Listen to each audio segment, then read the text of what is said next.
right. Well, good afternoon, everyone, and welcome to the first stop on our cross-Canada exploration in partnership with Edwin.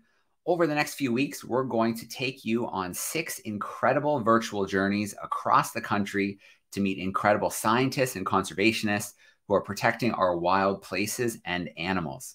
So we also have a bonus 7th trip for an event live from the field, the location of which we're keeping secret for now. So it'll be a big surprise where we're heading into the field at the end of our cross-Canada exploration.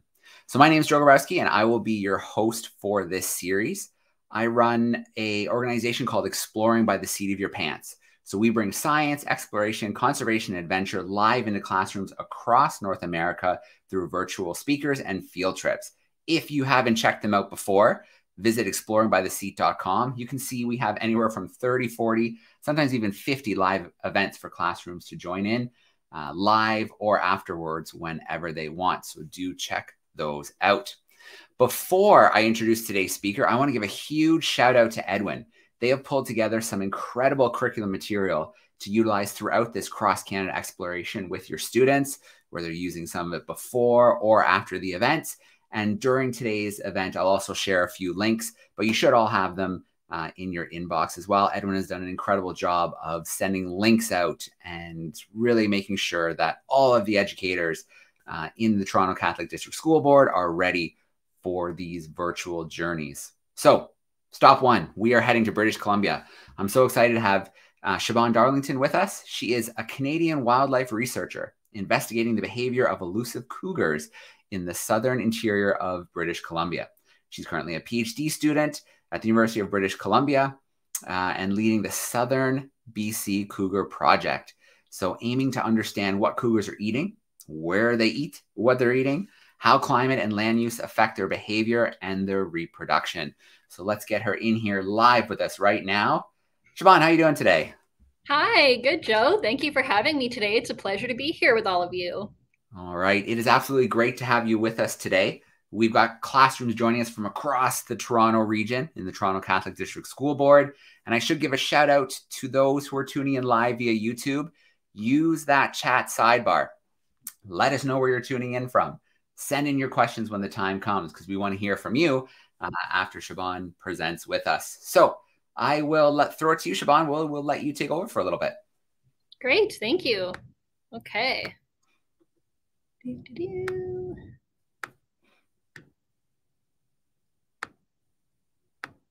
All right. Can you tell me if you can see this, Joe? All right. It is looking good. Yep, perfect. We are ready. All right. Thank you, everybody. So as Joe mentioned, my name is Siobhan Darlington, and I'm a PhD student here in BC. I'm talking to you today from Kelowna and the unceded territory of the Syilx peoples. So I'll be talking about tracking cougars for part of my research. But before I get into that, I'll talk a little bit about my start working in conservation and a little bit about me. Cool. So for those of you who maybe don't know, anyway, I'm from Nova Scotia. So I was born and raised there, and I grew up on the ocean. And I was always really interested in terrestrial landscapes, so forests, animals that live in the woods, because I grew up by the water my whole life. And I was always really intrigued about the animals that live in the habitats where I didn't live. My favorite animal growing up was my pet cat, Tux, but I never imagined that I would be working with big cats in the wild someday. So I got my start working in local conservation groups with the Nature Conservancy of Canada and all kinds of other different environmental groups and communities, cleaning up beaches and working with birds and doing research in the Maritimes. But jump forward to today, many years later, and I am working with cougars in British Columbia. So I lead the Southern BC Cougar Project. We've started this work since December 2019. So we're close to the end of the project, but there's still lots of work to do. But I'm excited to share some of the things that I've learned about cougars since I started working with them. Okay, so a little bit of background about cougars. Many of you may not know the cougars have many, many different names. Cougars have over 40 different English names, 25 North American Indigenous names, and 18 South American Indigenous names. And that's because cougars are very widely distributed. They have names in different languages across the areas where they live. Some of the names you may know cougars by are mountain lion, puma, if you're in Florida, panther, catamount or ghost cat, even mountain screamer. If you're French Canadian, couguar, or if you are Brazilian, couguar cuarana, which is the origin of the name cougar. But you can see on this map here that cougars live in many different places throughout the Americas. They're the most widely distributed terrestrial large carnivore on the continent.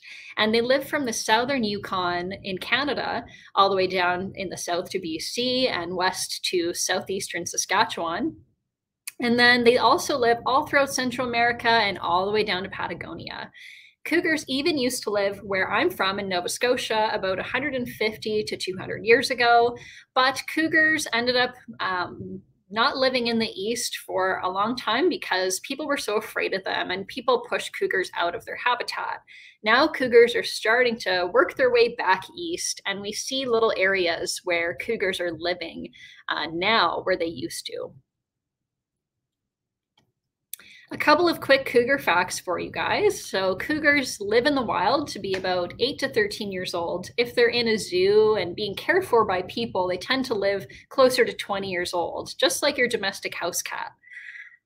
Females live longer than males. They each have 30 teeth, and they have some pretty big canines. I don't know, Joe, if you can bring me up on the screen. I just want to show you guys what a canine looks like from a cougar. So if you can see me, I have a cougar tooth here, and more than half of it goes inside of the gums. So this part right here is the actual part of the tooth that you see, and it's about 2.5 centimeters in length. So it's a lot bigger than a human canine. So they have really big teeth. Okay. Females are about 80 to 120 pounds, and males tend to be bigger, up to about 180. So males tend to be larger than females. Females will have kittens. They'll have litters from 1 kitten up to 4 on average. And the kittens are born with spots, and they stay with their mothers up to 2 years. The mothers do all of the work. They raise their kittens, they nurse them, and then they bring the kittens along with them when they go find their meals. So the kittens stay with their mom for quite a long time until they go off and find their own territory to live. So a lot like people in a way. Cougars are also territorial animals. That means that they protect the area that they live and defend it from typically other cougars, but also other animals. So a female range is usually smaller than a male, but we, in this example, have a cougar in our study. Her name is Christian, and she has a very large territory. She has an area where you can see on this map here, it's quite long, but she tends to spend the winter in the south and the summer in the north. So they do tend to move around between winter and summer, and they have some pretty big areas that they basically circle around all the time, and they defend it from other animals. Males will tend to overlap multiple females. So a male might overlap 3 to 5 different females so that he can breed with them. Now, if you might know this about cats, they have very good night vision, and cougars are ambush hunters. That means that they're very active at nighttime, and they're sneaky. They're very stealthy animals. They have excellent night vision to traverse at night and look for prey. So they're looking for other animals to consume, and they'll be sneaky in the darkness and sneak attack on their prey, jumping from about 10 meters away. So they get really close, and then they run really fast to jump on their prey. So let's talk a little bit about the different animals that cougars eat. So we have here a cougar food web that's nice and simple. Cougars mainly eat herbivores that are large ungulates, and that means moose, deer, elk, caribou, even feral horses. And those herbivores eat lots of plants on the landscape. Cougars are known as generalist predators, and that means that they eat lots of different types of food. So they don't just eat moose or just eat deer. They'll eat anything they can find, but they tend to like these bigger prey animals. They also do eat, I call them snack size animals for a cougar. So they eat beaver, porcupines, snowshoe hare, even raccoons.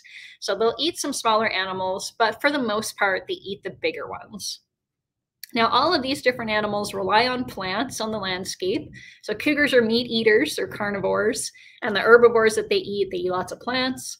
But cougars are not the only predator in British Columbia. They do share the landscape with lots of other predators, and that includes gray wolves, grizzly bears and black bears, coyotes, Canada lynx, and bobcat. And they have these indirect and direct interactions with them.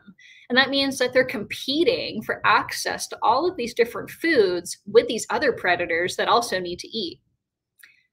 Now, an interesting thing about cougars is that because they're solitary predators, so unless a female has young with her, they're typically alone and they hunt by themselves. They're not like wolves that hunt in packs.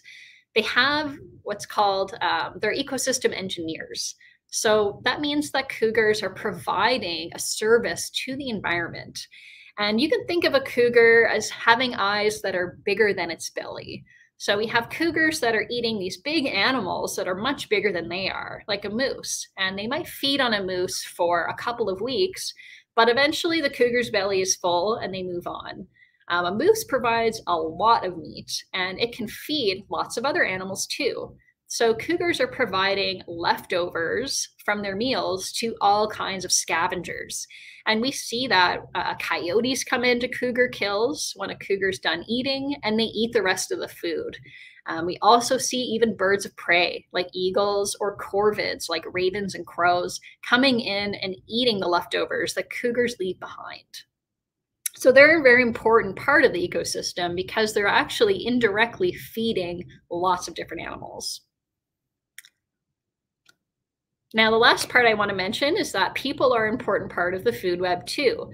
So it's not just a natural system where we have all these predators and prey. People are on the landscape changing plant growth. We cut down forests to make products, and we also have agriculture in urban areas. People hunt prey too. So people are out there recreating in the wilds and hunting different animals. So we do have an important influence on the cougar food web too. So talking about cougars in British Columbia, I'm here in Kelowna, you can see on this map, but I do have 3 study areas in my project that span across the southern portion of the province. And some of the habitat you can see in this picture, we have sagebrush, grassland habitat, and also some really big mountains that are covered in conifers. I have a couple of important research questions that I'm looking to answer for my research on cougars. And the first one is that I want to understand what different species cougars eat here and where do they eat them? What habitat types are they eating them in? And are there differences across our study areas? I also want to know what uninvited scavenging animals are coming in and feeding on those leftovers that I talked about. So we know from other studies that coyotes come in lots of the time and ravens, but what other animals do we have coming in? And do they impact cougars in any way? So you might be wondering, well, how do you learn any of this without finding a cougar and learning where it goes? So we have to track cougars and find them before we can learn about their diet and their behavior. So what we do is we go out in the winter months by snowmobile and we search logging roads all over the place. And we drive logging roads and we look for cougar tracks crossing the road. And you can see in this picture a cougar track that doesn't have much snow in it. We can clearly see the toes. That means that track is pretty fresh in the snow. We look for these prints, and what we do is we go back and we grab some hounds, and they come in this little sleigh you can see in the picture there, and the hounds are towed behind the snowmobile, and we let them go on the track, and they can sniff a cougar in the track, and they'll follow the tracks until they find a cougar. So when the cougar hears a hound coming, it goes into a tree, and we can hike in and we put the cougar to sleep for about an hour. So once we have the cougar safely on the ground and we have it asleep for a little bit, we can take some important measurements and assess the health of the animal. So we have all trained biologists on this project that do this work. So I don't recommend trying to do this on your own. We have many years of experience doing this. But what we do is we take blood samples to look at the animal's health. We take at their body weight. We determine whether the cougar is a male or a female, and we also assess their age as well. But one of the most important things for my research is that we put a GPS collar on the cougar. So maybe, Joe, you can bring me up on the screen and I'll quickly show what a collar looks like. You can still hear me okay? Yeah, Hello? loud and clear. All right, just checking. All right, so if you guys can see me, I have a GPS collar in my hand. This is deployed on an actual cougar, and there's still cougar hairs inside the collar. So what the collar has is two different important pieces, and one is a computer right here on this side and a battery on the other. And I know that it looks big, but cougars are quite large and the collars don't weigh very much at all. So what we do is the battery keeps the collar online for up to 2 years, and the collars also are programmed to fall off after that time. We have a computer that transmits GPS signals. So if you ever have a GPS in your car or even on your phone, you might understand how GPSs work and that they detect different satellites and your position on the land. So these computers on the collars do the same thing for cougars, and they take a location in real time every 2 hours. And that means we can track where a cougar is remotely in the field. So we can see where a cougar is from our phones or from the office, looking at where the locations are coming in from the GPS data. It basically has a little moving tracker on it. So they also have another important compartment too. So there's a GPS signal and they also have a radio frequency. And the radio signal allows us to track a cougar when we're in the field and we don't have internet service. So that means when we go and do some important work learning what they eat, we can determine where the cougar is when we're in the field. And I'll show you that in a little bit. Okay, so cougar's nice and asleep here. We do have a look at their teeth while they're asleep. And you can see the age differences. And we do this by looking at their teeth. So we can determine that this cougar on the left is a really young cougar because it has pearly white teeth. Cougars don't go to the dentist. So we can see that the teeth are in great condition. They don't have any wear, they're not very yellow, and there isn't a lot of recession, is what we call it, where the gum line starts to go higher up on the canines over time. So this is a young cougar. The one in the middle is a medium-aged cougar, 5 years old, lots of yellow staining, but the teeth are still in pretty good shape. And this 9-year-old female on the right has even a canine that's rotting. The teeth are starting to break over time, and the teeth are a deep, deep yellow. So we know that this is a mature cougar. It's taken down many different prey over its lifetime. Okay, so how do we learn what cougars are eating? We have two different ways of tracking cougars, the GPS and the radio signal. And what we do is we look at the GPS data and we see when cougars are spending a lot of time in one place. So if a cougar is in one area for a few days at once, it usually means that they're feeding on something. Cougars move around a lot, looking for different prey to hunt and find animals to take down. But we can see when we get all these locations, like on this map in the bottom right, that positions or locations or points start to pile up in one area. So when we see this happen, we hike out with our team and we go in and see what we can find. And I have a little video to show you what that's like in the winter months. And Kieran, my field assistant on the bottom left, is with me in the video. And we go in and we manually track a cougar. But I'll just quickly show you, if you can pull me up on the screen, what the antenna looks like close by. So I have this antenna here and a receiver, and we basically program in a number into the receiver that corresponds with the caller ID. And we can track and listen to the sound of the caller in real time. So when we're in the field, we have this up to our ear and we listen for a beeping noise. And the beeping, when it's really loud, tells us that we're getting close to the cougar. And we can aim the front of the antenna in the right direction. And it tells us, okay, the cougar's probably here. And when I turn the antenna a different direction, the beeping gets quieter. And I know the cougar is not behind me. So that takes a bit of practice to use that telemetry equipment, but you can hear us tracking a cougar in the video. So this is how we go in and investigate what cougars are eating. So sometimes to visit cougar kills, we need to snowmobile into the site because a lot of the roads are inaccessible in winter.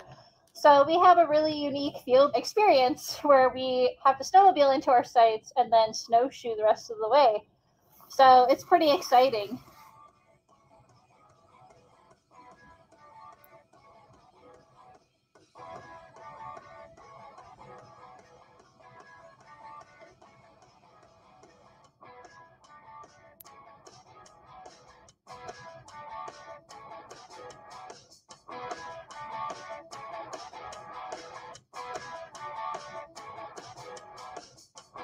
So Kieran and I are at C1, her name is Brenda, and we're about to go into one of her kill sites. So we were just telemetry tracking her on this beautiful mountainside, and we're going to show you guys what it sounds like.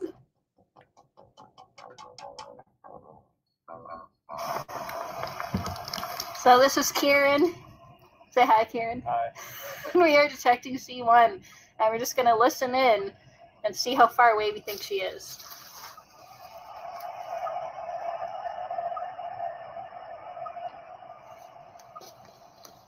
So we're at about 2/3 of our gain on our receiver, and we think she's at least 300 meters away, but we are going to hike in to her site and see if we can find her.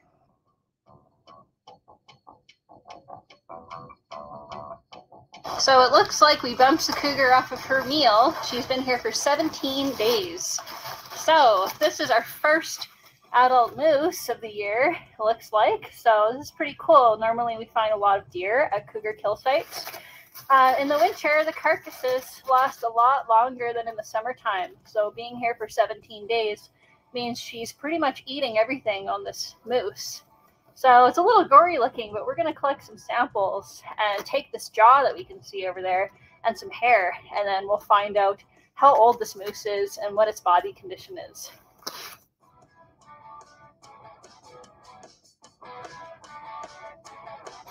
So if we just walk up past the kill, you can see the cougar's tracks are here. So for size comparison, you can see next to my hand. She's a smaller cat. She's about 1.5 years old. And she's got a little bit of a trail leading away from the kill. So we're going to go see if she has what's called a latrine, which is where they bury their feces and urine.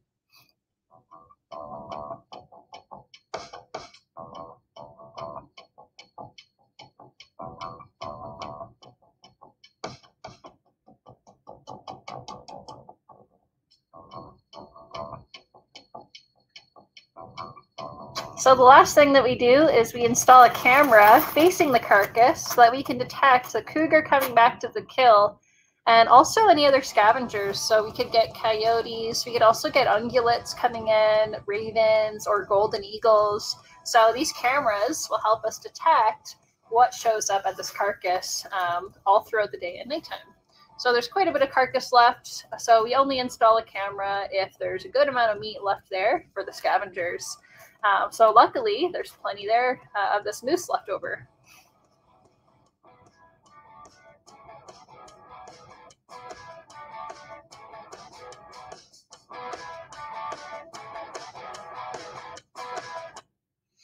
Okay, so it was a little bit quick, but hopefully gave you guys a really good sense of what it's like to go out in the field and investigate a cougar kill. And this one was a winter site that we went to where we found a moose. We found lots of other animals doing this, and we've gone to 1,300 sites in the last 3 years, all throughout the winter and summer. And we don't always find an animal or remains when we go to these sites. So it's about 67% of the time we hike into these sites, we find something that the cougar was eating. So I want to show you a little bit about what I've found so far on my study. So in this map, every circle represents a different cougar that we have collared on my study. And we've collared 50 cougars on the project to date. So we can see in the circles, that's the different diet composition of these main species. So some of the smaller prey you can see in the other category include the porcupines and beavers and such, but the majority of the food that we find is these larger ungulate species. So we do see differences between individual cougars and across our study areas. And if we look at going from west in our furthest west study area in BC, we have mainly mule deer in that area and moose as the second most common animal that we find going into these sites. If we go to our middle study area, we switch to white-tailed deer as the main prey in cougar diet. And then if we go to the far east, close to Alberta, we have mainly white-tailed deer and elk as the main animals that cougars are eating. So even across our 3 study areas in southern BC, there are different main prey the cougars are eating. Some of the other scavengers we've detected using those cameras, and we put cameras up on over 200 different cougar carcasses, cougar killed carcasses, We've had black bears come in, too many of them. We've had gray wolves, we've had coyotes, even birds of prey like bald eagles and golden eagles. And we've had other ungulates come in too, which you'd think would not be a very smart thing to do, is come in and check out the remains of one of your friends. So we have mule deer and moose that have come in and just checked out the site. We've also detected a rare species, which is American badger. They're a species at risk in British Columbia, and we've even detected those animals coming in and just checking out the site.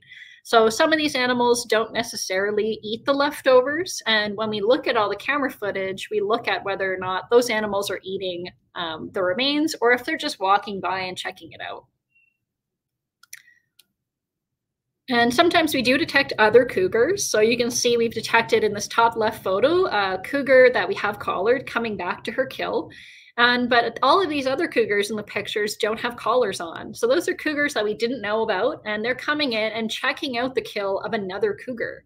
And sometimes these are the mates of the cougar we have collared, or sometimes they're different families altogether. The last thing I want to talk to you guys about today is our kitten monitoring program, which a lot of people think is super fun, so I wanted to show you. We are monitoring reproduction, reproductive success, and areas where cougars give birth. So we want to know how many kittens are born, how often females give birth, and track the progress of their young to see how long they live for as well. So we have an example here of our cougar C10, who is Christian, that's her name, and we went in and investigated where she was spending a lot of time. So we used the same method I talked about before, looking at GPS data that piles up in one location. But the key difference when a female gives birth relative to when they're just eating something on the landscape is that when cougars are nursing their kittens, they stay there for a couple of months. So we see over time points piling up in one location, and the cougar is coming back to that location a lot. And we see this pattern that looks like a star almost of a cougar going and feeding on something and returning to nurse her kittens, going out and finding another animal to eat and coming back again. So this is what we look for when we look for den sites. And cougars tend to give birth in areas with lots of thick vegetation to hide their kittens from other animals, to protect them. So what we do is we go in teams of 4, and we have our tracker, and someone's job is to make sure they always know where the mom is, and we make sure we wait for the mom to leave the kittens. And we go in and we see how many she gave birth to. We put little earrings in them so we can track which ones are which on the cameras. We don't put collars on them because they're too small. And we also learn what the sex is of those animals and what their health is like. So I have an example here of this video, in the top left here, or top right, of some kittens in the den after we tagged them. And then the kitten below that, so it has a red ear tag in the left ear. That's one of the ones that we tagged in the summer. So we have Winnie with the red tag in the photo beside it, grew up, and 6 months later is quite a bit bigger. So we can track the progress of these kittens growing up and see if they're still with their mother, because not all kittens will make it to the age where they leave their moms. And then I just have a couple of fun videos from our den site monitoring. So this is a female carrying her kitten out of the den, and they carry them in their mouths. The kitten's totally fine. This is just how a cougar carries its young. And I'll just show that one more time.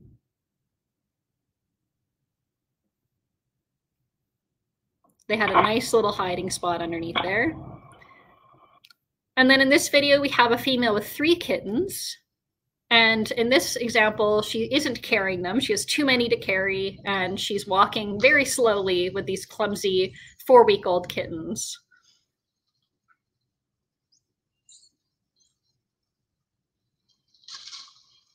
That one fell, but it's okay. The mom is going to check on it.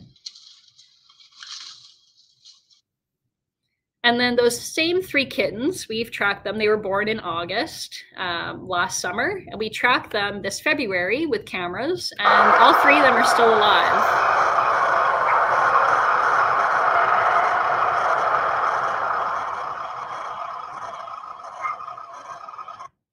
So all 3 of those kittens seem to be doing great, and we can keep monitoring them over time because the mothers will continue to feed their young until they're about 1.5 to 2 years old. Okay, so to conclude, everybody, it's really important to understand cougar behavior, their diet, the reproduction. It helps us identify threats to their population. If we can monitor the important animals that they eat and they need to survive, we can identify the kind of habitat that those animals need too. So we have to look at the bottom of the food web and look at plant growth to make sure that there's lots of food for mule deer and moose so that there's lots of food for cougars. And we can better protect habitat for cougars and their young if we know more about them. So it's really important to study these kinds of behaviors and monitor their progress and see how they're doing. Okay, I'd like to thank a whole bunch of people. We have a really big team here in Southern BC monitoring cougars. We've had lots of students over the years help us out and hike into those sites. So a big thank you to all of our partners, funders, and our teammates. And I'm happy to take any questions. And we also do have a website if you'd like to check out anything else about Southern BC cougars. All right. Siobhan, thank you so much. That was an amazing presentation. I'm going to bring us back here together full screen. I love how you tied everything together so beautifully at the end. It's, you know, you can't just say, I'm going to conserve a species. You have to learn about what they're eating, their ranges, all that information. Then you can put the pieces together to do a proper conservation project and protect the amount of space they need and the amount of space that their prey needs. Pretty awesome. Great. All right. Well, to those classes who are tuning in via YouTube, use that chat sidebar, start sending in some questions. Before we get to our Q&A action, we're going to play a little Kahoot together. So while Siobhan was presenting, I pulled together a few questions here. I'm going to share. Make sure I pick the right one to share here. Here we go. I'm going to share my screen. That'll be even easier than trying to share. There we go. So you should see that come up on the screen. I can see some students have joined us already. It is kahoot.it. So in your web browser, you want to type kahoot.it and then use the PIN number 1590672 when it asks you for it. If you are in a classroom and have something at your desk, like a Chromebook or a tablet, you can join on your own. If not, your teacher could load this up at the front of the room and you could shout out your answers to him or her. If you have something like a tablet or a phone handy, scan that QR code and it's going to bring you, wow, okay, we're getting lots of students joining in now. That's perfect. 6 questions today. I put it longer than usual. Usually we do 20 seconds. Because this is our first one, I'm going to give us a little extra time to get used to doing these Kahoots together. So there will be 30 seconds per question. If you are paying attention, you will be ready to rock and roll.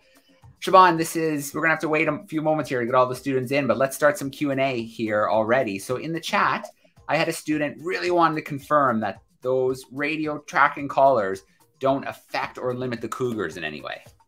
Yeah, that's a really great question. So we can only collar a cougar if it's above a certain weight. So we don't collar cougars that are too small because the collar needs to be a very small % of their body weight.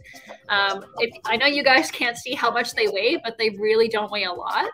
But what we do is monitor them on the cameras, and we can see that the cougars have no problem taking down prey, eating, doing all their natural behaviors with the collars on. And they do fall off after about 2 years, so that we're not keeping the collars on them after the end of the study. So we're using all the data during the study, and the collars are programmed to fall off over time. All right. So students are still joining. I'm going to give them another couple of minutes or maybe 30 seconds or so. We'll see. So another question here. Mrs. Lack's grades 6, 7s are joining us right now. And they are a virtual crew. And so they want to know how long, Siobhan, have you been learning about and studying cougars?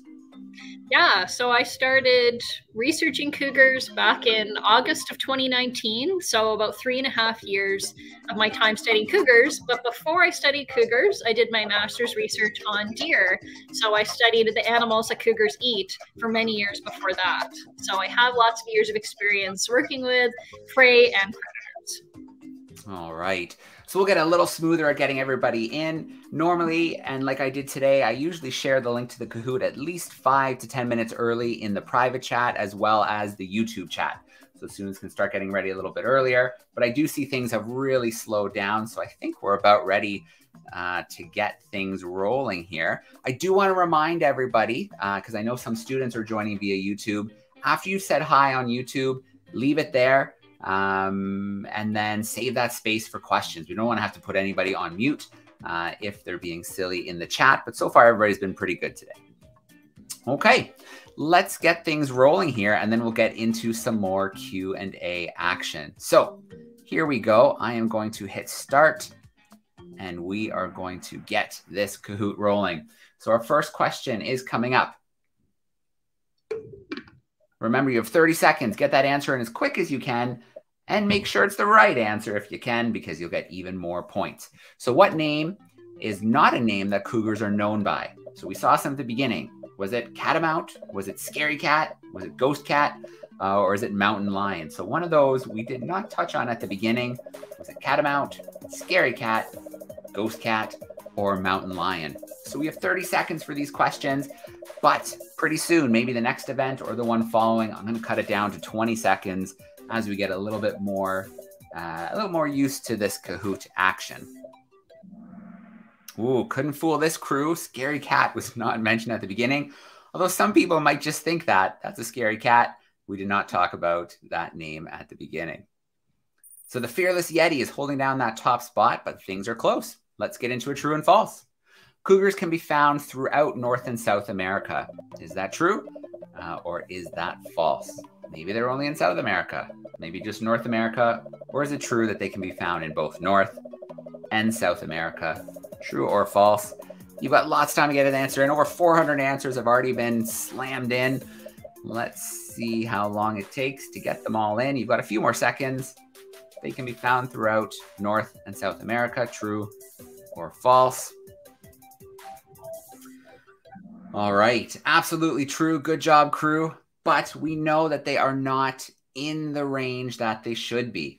Lots of pressures from humans like hunting and loss of habitat have contributed to the fact that they're not found in all the areas that they have been in the past. The prairie newt has snagged that coveted top spot. We're going to another true and false. Cougar kittens are born with stripes. Is that true or false? And a picture here is slowly going to decode for you if you need a little hint as to whether this answer is true or false. That was a great little segment at the end, Siobhan, getting to see those cougar kittens. It must be pretty special to not only see them, but then see them survive into adults. Absolutely. Probably one of the most exciting things about my work is getting to see those kittens just doing so well over time. All right. We know that's absolutely false. They are born with spots. They lose those spots as they get older. Very cool, crew. Our next question. The radiant newt has snagged that spot. We're getting lots of movement on the board. A male cougar's territory can be up to about 200 kilometers squared, 400 kilometers squared, 700 kilometers squared, or all the way up to 1,000 kilometers squared. So you got to think back. Siobhan talked about that earlier in the presentation. Is it 200, 400, 700, or about 1,000 kilometers squared? Either way, these are huge territories, Siobhan, so you can see why it's so important to protect large areas of habitat. Absolutely. All right, we learned 700. The majority of our students selected that one as well. The wise lemming has taken that top spot. We have a true and false coming your way. Cougars are generalists. They only hunt one species to eat. Is that true or is that false? Does a generalist mean they're only hunting one species to eat? Or maybe it means they're hunting a lot of different things. So they are generalists, only hunting one species. Is that true or is that false? A few more seconds to get that answer in.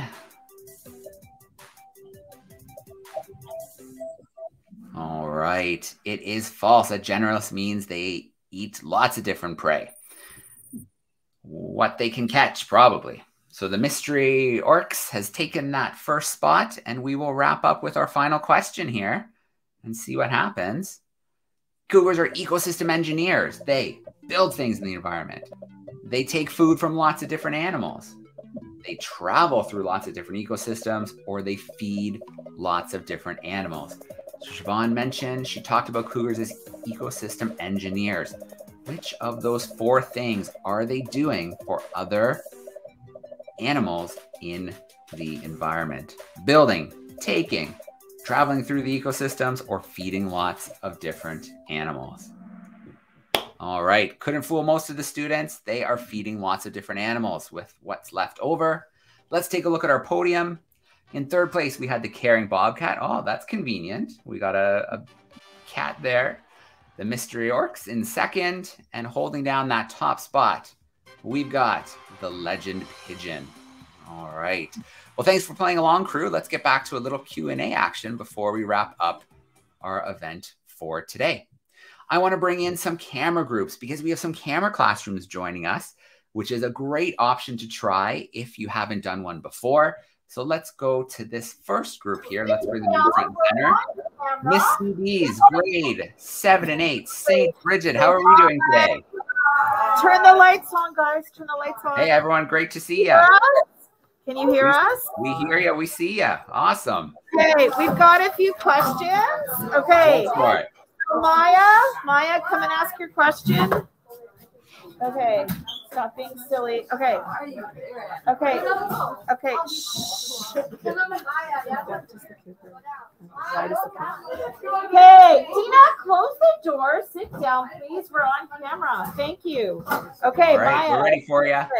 Okay. Why does the cougar cover its feet? Feces. Why? That's a good question. So they're very much like your domestic house cats. If you guys have a cat at home and they scrape the litter over top of their poop after they use the bathroom, cougars are the same way. They're very clean and tidy. And they also like to cover up any evidence to hide their food and their presence from other animals. So cougars do provide food to lots of other animals, but they don't want them to show up while they're still eating. So they want to hide their food. They want to hide their poop. Nobody can know that they're there so that they can just eat as much as they want. So they're just very clean and they're very stealthy with their feeding habits. Okay, great. Thank you. Anna Maria. Who funds your research?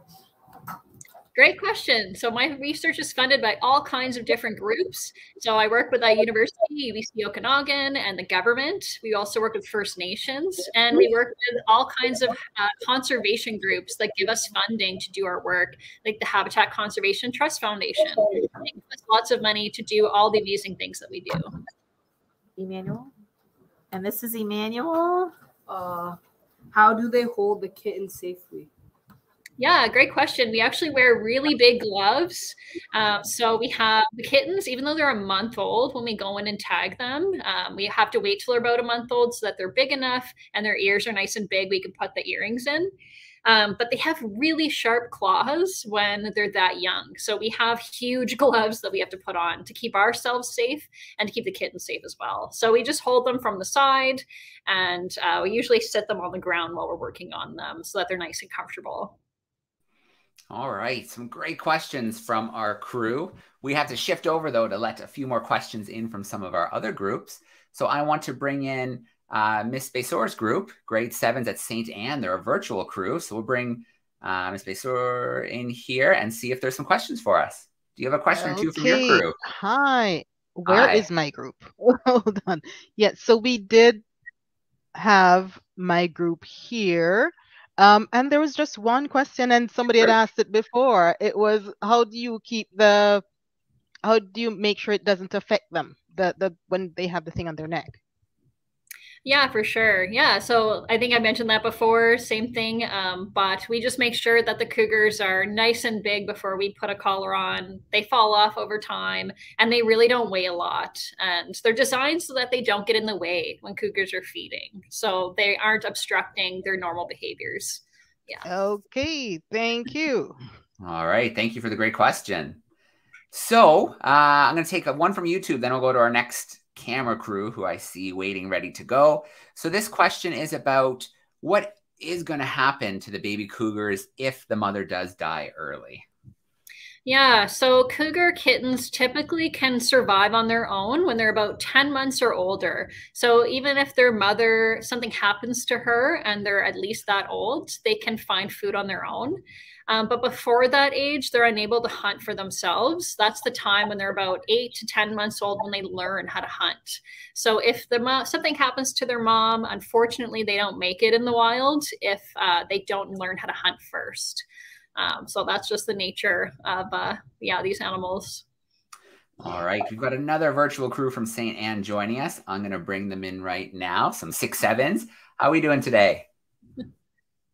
We're doing good. We're doing good, Mr. Grabowski. So excellent. We have a couple of questions. Has a cougar ever noticed it was being recorded? If so, did it tamper with the camera? We have had a couple of cougars show some interest in the cameras. Normally, they don't pay much attention to the cameras. We usually have bears come in that scavenge cougar kills, and they swat the cameras, they knock them down. Like, it's really a pain for us researchers, but the cougars are pretty nice to the cameras. But we do sometimes see them notice because there's a shutter in the camera. They'll hear the sound of the camera and look over and look directly at it. But it doesn't seem to affect their behavior. They'll still feed and do their normal thing. They don't seem to be impacted by the camera being there, but sometimes they'll look at it. And then I think there's two more questions here. How do cougars communicate, and what advice would you give to hikers and other outdoor enthusiasts who might encounter cougars in the wild? Yeah, great question. So cougars do, females especially, have these high-pitched screams that they emit when they're looking for mates, and they also use them to communicate with their young. So the females will use this kind of high-pitched noise to communicate to their young or their mates that you need to come here. Sometimes they get separated, especially when a female is hunting. She has to go back and find where her kittens are hanging out and bring them to the food that she's provided to them. So they do have a lot of vocalizations that they use to keep in touch with one another. As far as being safe in the outdoors, cougars are more afraid of people than a lot of people realize. So when we go out, we know there's a cougar there, and we go out in teams. We have bear spray and training on how to use that.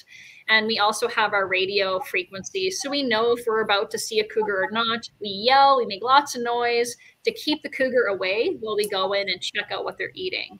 So we always make sure that we're being as safe as possible, and we don't want to see a cougar. I know a lot of people think it would be cool to see a cougar feeding on a deer, but we actually don't want to see it. So we hike in and we're loud and they run away, and we can tell from the telemetry that they're gone.